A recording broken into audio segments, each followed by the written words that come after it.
Welcome to Path of Exile 2. We'd like to start off by showing some of the gameplay of Act 3, one of the 6 acts in PoE 2's campaign. We're starting here in the jungle depths. Act 3 is set in the ruins of the Vaal civilization, which fell thousands of years ago. Jungle has taken over their former once great cities, and we'll be exploring it using one of our 6 new character classes, called the Monk. In PoE 1, we had one character class for each of the combinations of Strength, Dexterity, and Intelligence.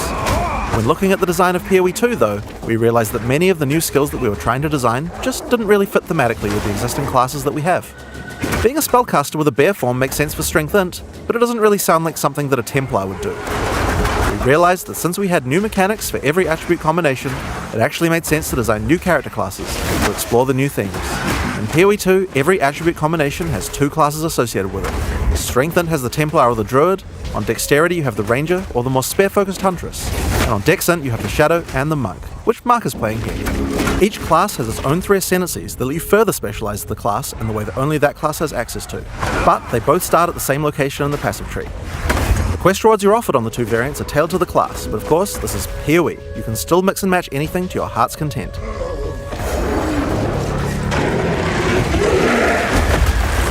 Looks like we've come across the boss for this area. In PoE 2, every area of the campaign contains a boss of at least this difficulty. That's over 100 bosses to fight as you make your way through the campaign, and they all have unique mechanics to learn.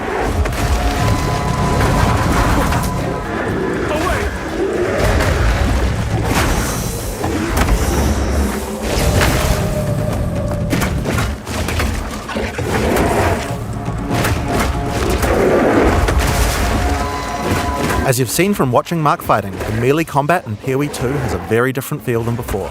We've done a lot of things to add mobility to combat. Practically every melee skill in PoE 2 has some kind of movement built into it. The Monk in particular is a melee fighter who specialises in mobility over brute strength.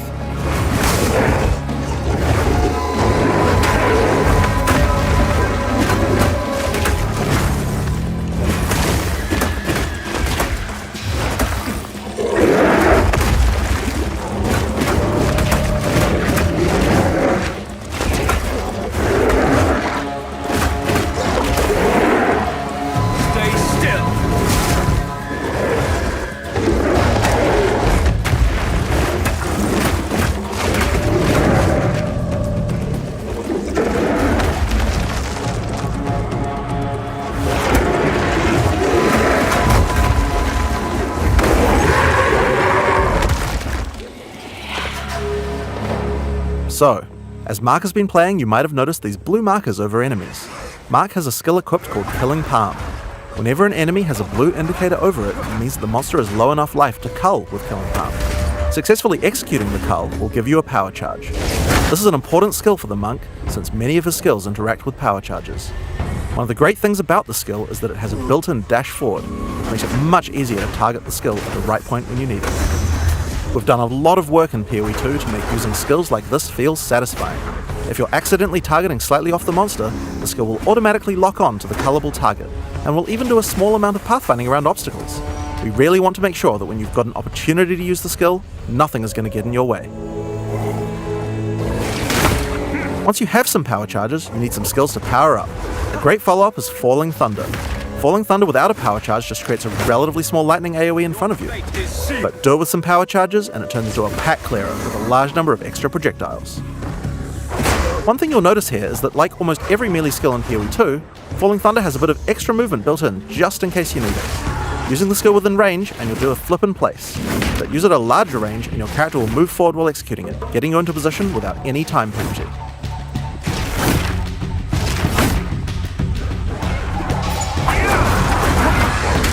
In PoE 2 you also get a short period to redirect your target. Notice how you can start the skill facing one way, then whip the mouse sideways to land the skill in a different direction? In order to get power charges, you're going to first need to get some lower life monsters into a cullable range. You've got a few options. If you want to charge right in, Whirling Assault is a good option. It doesn't do much damage per hit, but it covers a lot of ground. And notice how you can turn as you do it? Generally speaking, you never lose control of your character in PoE 2. If you make a turn at the right time, you can get a couple of extra hits in on the monsters, getting them into range of your cull. Follow up with a Killing Palm, then finish off the rest of the pack with your Falling Thunder.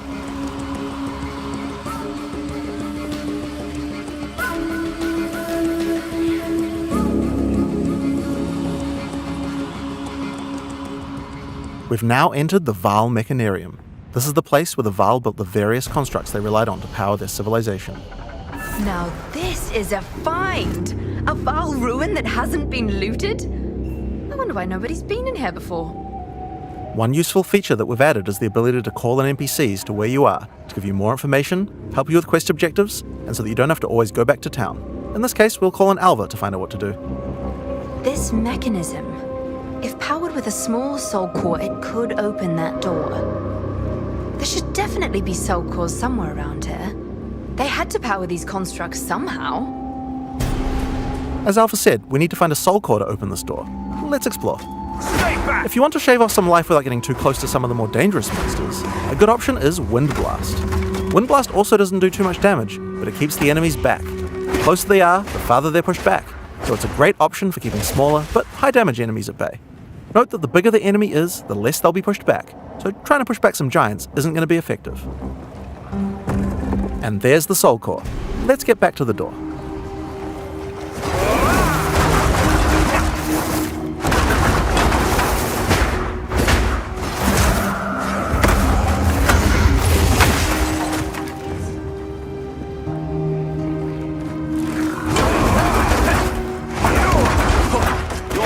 Is sealed.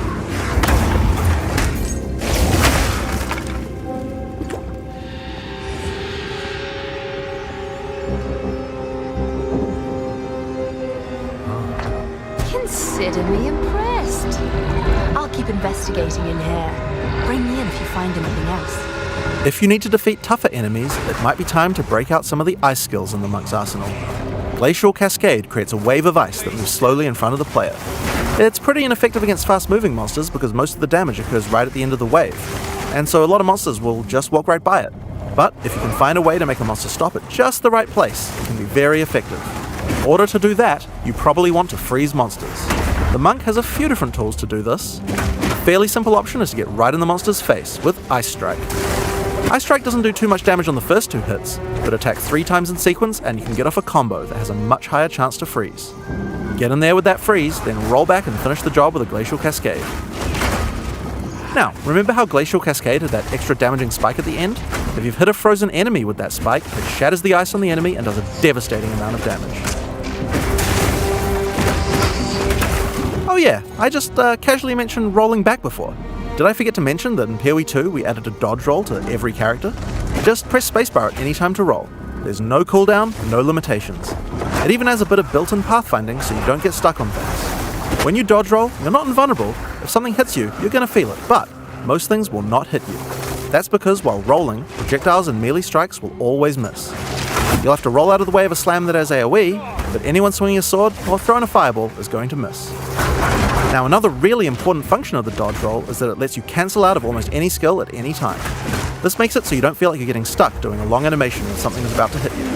It really changes how skills with longer attack and cast times play, and it makes dodge roll feel like a very reliable way to avoid attacks.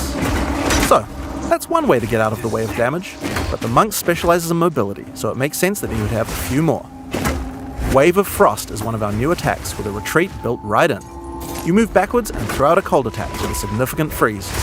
The great thing about this is it puts you at a good distance to follow up with Glacial Cascade and do a whole pile of damage.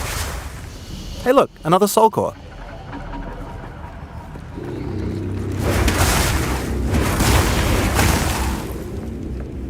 Another skill you can use to get some extra freeze is Shattering Palm. Shattering Palm is another palm strike that puts a small ice bomb on your target. Kill or deal enough damage to the target and the bomb will explode, doing some damage and a significant freeze. It's a great option against bosses where the wave of ice might not be enough to get that freeze off, but you really want to get that Glacial Cascade damage bonus. Get back!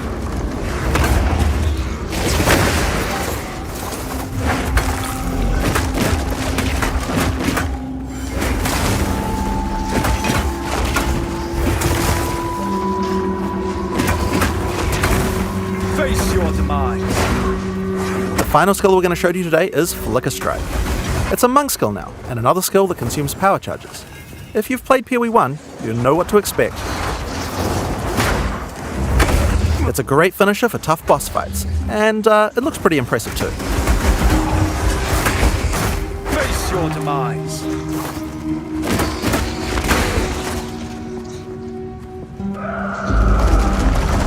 Another door. I wonder what could be in there.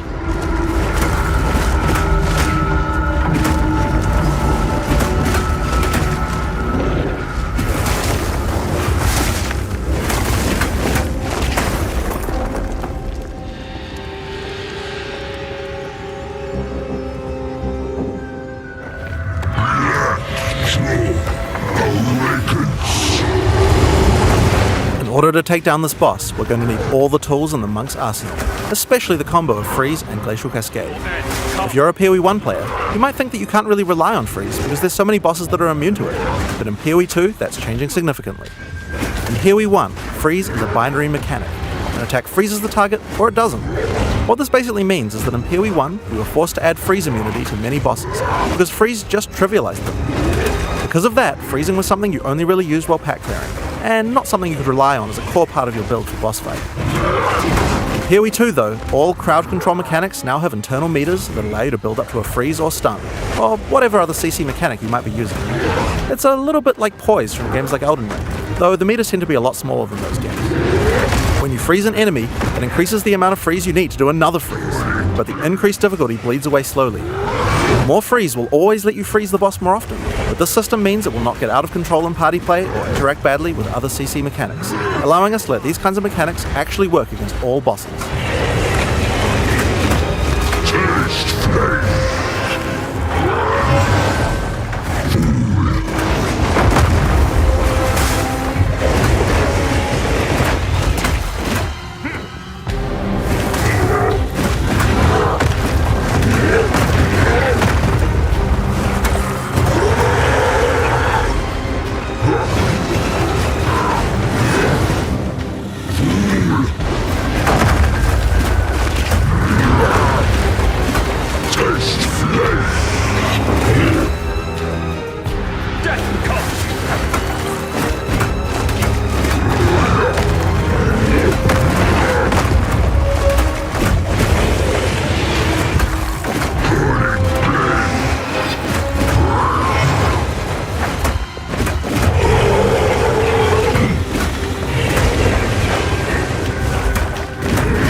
Blackjaw has dropped a consumable quest item, the Flame Core. It's a permanent +10 to Spirit. In PoE 2, we really want to make sure that you feel rewarded for exploration. It wouldn't be much good if we made all these awesome optional bosses if we didn't have something great to find for killing them. One of the things you might find for killing a boss is a permanent stat bonus to your character. Your end comes.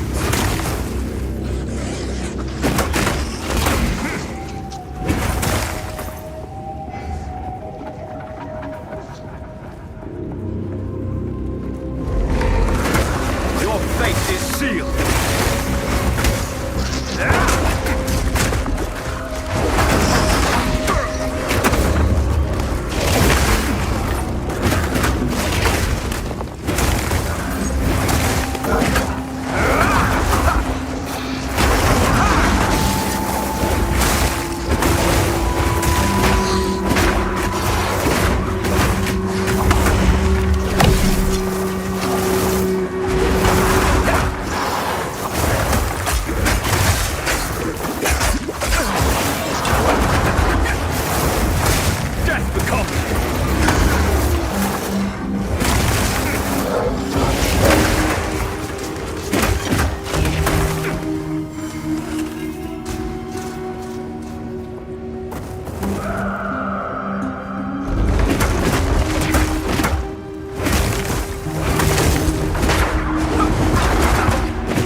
In order to help us with this next area, we're going to call in a Sorceress.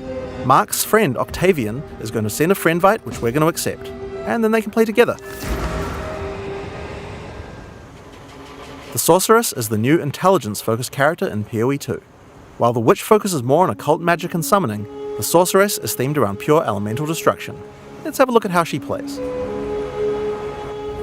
All the vaunted technology of the Vow, and look where it got them.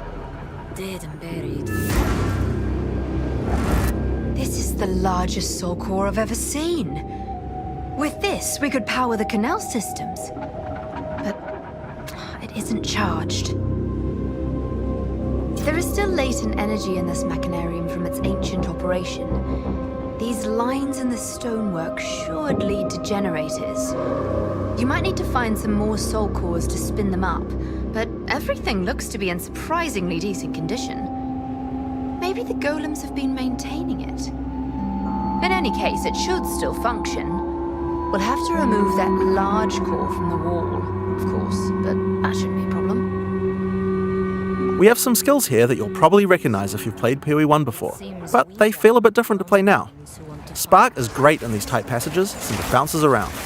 We've added a Pierce support gem to really allow it to hit an entire room of targets. For a more single target focused skill, Arc is a good choice. It does more damage to the first target you hit.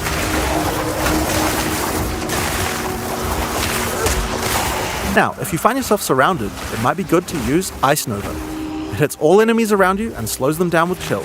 Just be careful. Getting up close and personal isn't the ideal place for a Sorceress to be. She doesn't have the defenses of a more melee-oriented character.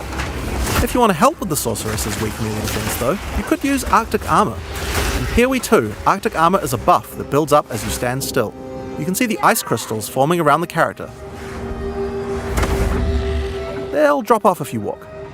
When monsters hit you, they take cold damage and build up to a freeze, so it's a great defense. Just be careful. You have to be standing still for a little while to get the full effect, so trying to stutter step isn't the best strategy.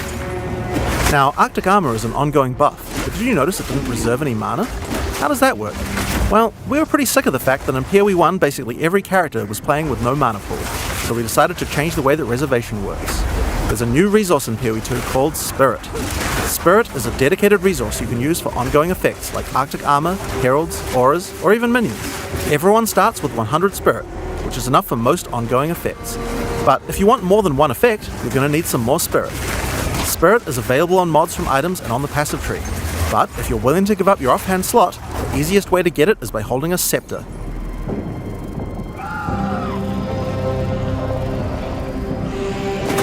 Now, if you want to increase the cold damage you're dealing, you can use a Frost Bomb. It places a bomb on the ground that reduces the enemy's cold resistance while it's ticking down. It's a great opportunity to use some cold skills before it explodes. And speaking of cold skills, a great skill to use on monsters with the slower cold resistance is Comet. This is a new skill in PoE 2, and it hits pretty damn hard. It costs a lot of mana and has a really long cast time, but it's worth the wait. It does a devastating amount of damage. To help get you out of danger, your character moves back slightly as it casts. It's pretty hard to hit a fast-moving opponent, but it's great on tougher enemies that stand still, or even a larger pack if you're further away and can predict where they're going to move. Now, if you run out of mana casting too many of those, I guess in an emergency you could cast your free-to-cast Fireball. Where did that come from, you ask? Well, this is a great opportunity to explain the way we've changed caster weapons in PoE 2. Now, in PoE 1, caster weapons had a default melee attack that nobody used, and because they had that, they also had a bunch of attack mods that would spawn in them that were useless to a caster. In PoE 2, we wanted to clean that up, so now each staff comes with a built-in free-to-cast spell. Just put it on and spam to your heart's content. Now, this particular staff is the base type that you get right on the starting beach, and it's quite likely that you're going to outgrow it, so that's why we have a lot of staves with more utility-focused powers for casters to use. Here we have a crystal staff. It's got a pretty cool built-in spell called Unleash. Using it slams your staff on the ground, and will allow you to triple cast whatever you cast with your next spell. Now, of course, you're probably going to want to use that with something powerful, and Comet is a great option. You'll notice that Unleash is one of the few skills in PoE 2 with a cooldown. In general, we really try to avoid using cooldowns because we really hate the feeling that combat is just waiting to be able to use your next skill. But it does make sense for Unleash since it's free to cast, and it's something we want you to be using situationally anyway. Now, if you're facing something tough, you might want to try out Mana Tempest. Mana Tempest creates a circle of power in which your character literally hovers over the ground. While in the circle, your mana drains, but it powers up all of your spells. Lightning projectiles fork, beams chain further, and you'll also do a lot more damage.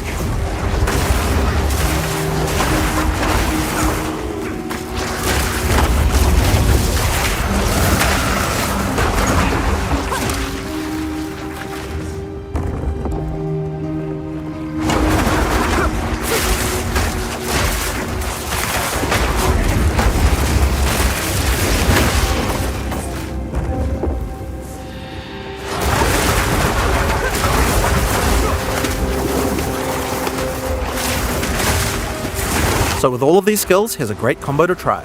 First, cast Frost Bomb to reduce the target's cold resistance. Then use Mana Tempest to increase your damage. Follow it with Unleash, and then triple cast the Comet to do a truly insane amount of damage.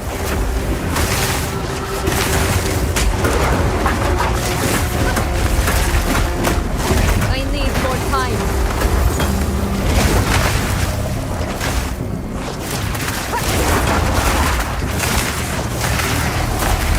This rare monster dropped an uncut gem. This is a good opportunity to talk about how skill gems drop in PoE 2. Instead of dropping specific gems, you can find uncut gems. Just right-click on them and pick whatever skill you want.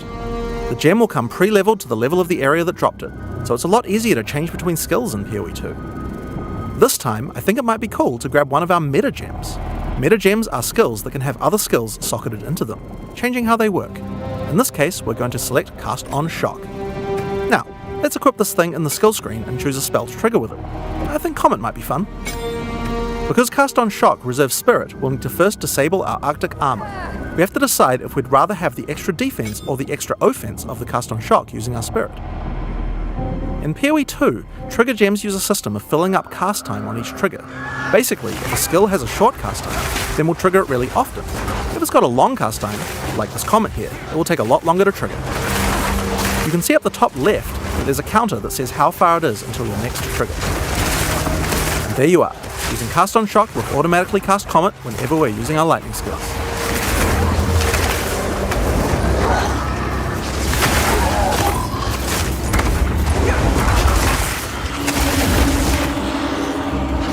So we've found the generator. Time to power it up.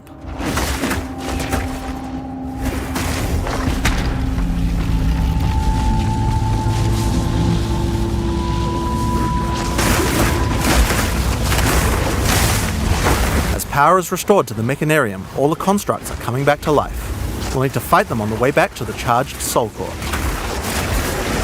One thing that PoE 1 players might have noticed is that this character has both ice and lightning spells. That's pretty inefficient, isn't it? It's a big no-no for most builds, because any specialization into cold or lightning isn't going to affect the other element. And generic elemental damage increases are not going to be as powerful as focusing on a single element. Well, in PoE 2 we have another major new system to introduce to solve these kinds of problems, and it starts with Weapon Swap. Now in PoE 1, Weapon Swap isn't really used much for its originally intended use case. We imagined that people were going to be swapping in and out between different weapons to deal with whatever situation they were in.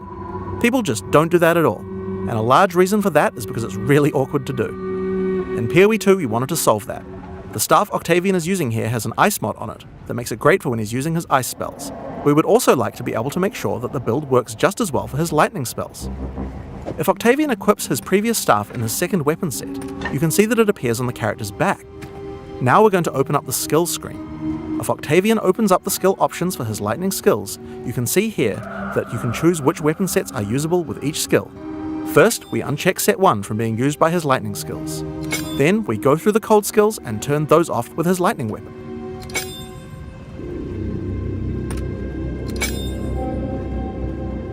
Now, when we use Spark, the character will automatically switch to the lightning staff on his back, and then use the skill. When Octavian uses Ice Nova, his character automatically switches over to his ice staff before using it. Figure each skill for which set to use, or both if you don't mind which. There's a very short time penalty to switching, so it can be good to leave some skills on both sets if it doesn't matter which weapon set you're using. But we still have the problem of passives. Wouldn't it be nice if we could specialize in both cold and lightning passives on the character? Well, in PoE 2 you can. We're on the passive skill screen here, and you can see that we're close to both a cold and a lightning cluster. At the top right of the screen, you can see where we have some weapon set specific points to allocate. If Octavian holds shift, he can allocate set 1 to the cold passives, and then allocate set 2 to the lightning passives. Now check this out. As we weapon swap, our passive tree changes from one build to the other automatically. Whenever we cast the appropriate spell, the character's passives reconfigure on the fly to the correct build for that spell. Now you can't do this with every passive on your tree. Only points granted from skill books will allow this kind of dual specialization, so you can't change from a mace-slamming warrior into a fire elementalist with the press of a button, but it certainly increases the number of options you have for builds. There's a huge number of places where the system can shine. You could augment your Dagger Shadow build with traps, or have a great curse setup on your Witch in one spec and then move to your Chaos debuff spells with the other. It really opens up your options. I need more time.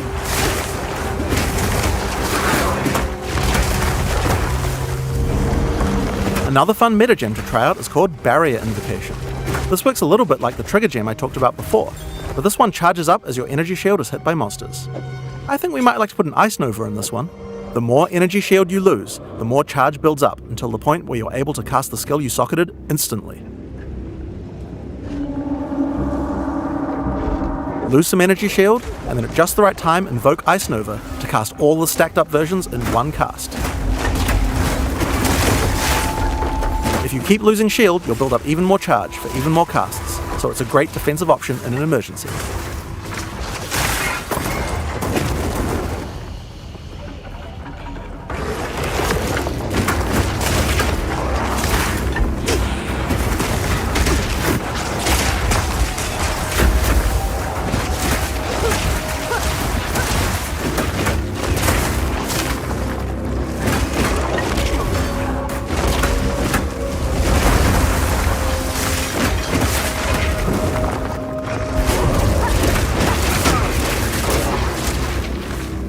Here we are, back at the charged Soul Core. All we have to do now is take it. How hard could that be? Oh dear. Now we just have to remove it from that construct. I'll give that to you. Get back!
So that's Path of Exile 2. Your next question is likely to be, when is the beta? Well, we're in our last year of development, finishing acts, adding skills, and balancing everything. The closed beta will start on June 7th, 2024. Path of Exile 2 has been a long time coming, and we're incredibly excited to be near the finish line, but we're not quite there yet. We are determined not to rush this and make sure that we get it right. Thanks for watching.